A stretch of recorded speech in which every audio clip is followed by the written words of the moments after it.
Hello, I'm David Smokler, one of the collaborators with two First Nations communities in Ontario that investigated community-wide testing for Hep C using dried blood spot cards. Hep C is one of the deadliest infectious diseases in Canada, and it is endemic in several Indigenous communities. A major challenge to Hep C cure is getting people tested, so we investigated whether a dried blood spot card in the hands of community members who were trained in the technique for sample gathering could be used for community-wide testing. The result was that in one community, 226 of 900 people were tested within 1 week. In Community 2, a more remote community, over the period of 2019, almost 500 people were tested in a community of about 1,100 people.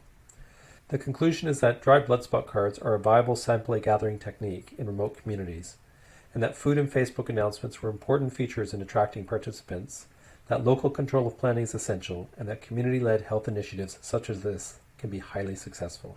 In the first community, Lac Seul, Chief and Council appointed the health director, Leroy Quocott, to be in charge of organizing the community testing. He and his staff, along with a member of the Toronto Centre for Liver Disease, developed an approach that included distributing flyers to all the people in the community. The flyers had an endorsement from Chief and Council.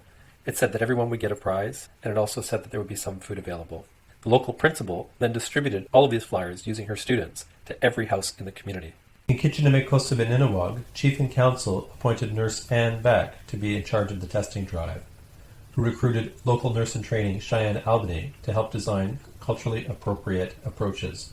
Starting with door-to-door ads was deemed highly inappropriate, and instead contests were held for students to produce posters, which were then put up around the community. The two organized feasts to draw people into the events, and a survey was done of people's attitudes towards hepatitis C before the events began.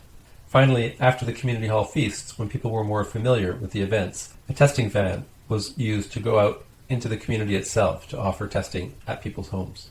And a year after the events had been completed, another survey was conducted. In conclusion, in both Lac Seul and Kitchener-May-Cossabin-Inawag, people showed a willingness to participate in these events, with over 200 people participating in Lac Seul in less than a week, and in KI, almost 500 participating within the year, with each week of testing showing about 150 people participating.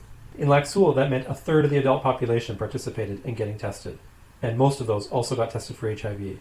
And in KI, it was 50% of the population, with about 95% also testing for HIV. The response from people who participated in Lac Seul, from the staff, was they felt it was a team-building experience, they were really well trained, and there was a lot of opportunity for them to give feedback. In KI, where people were given a questionnaire during the testing drive, almost all of them, 95%, agreed on the need for testing. And in the community readiness evaluation, the entire concern for hepatitis C went from a level 3 to level 4, and this is evaluated in the midst of COVID. I'd like to conclude with a quote from a rejection from the CIHR, from one of the reviewers who said, "I am not sure that the method will have a high chance of success." This is in stark contrast to the health director for Lac Seul, who said, "We need education and awareness," and the health director of KI, who said, "It doesn't matter what it takes, let's just get this fixed." And the point is that officials outside of these communities make decisions that people are not ready to engage with this problem. But the key is to provide tools, let the community decide for themselves, and allow them to design their own approach. Thank you.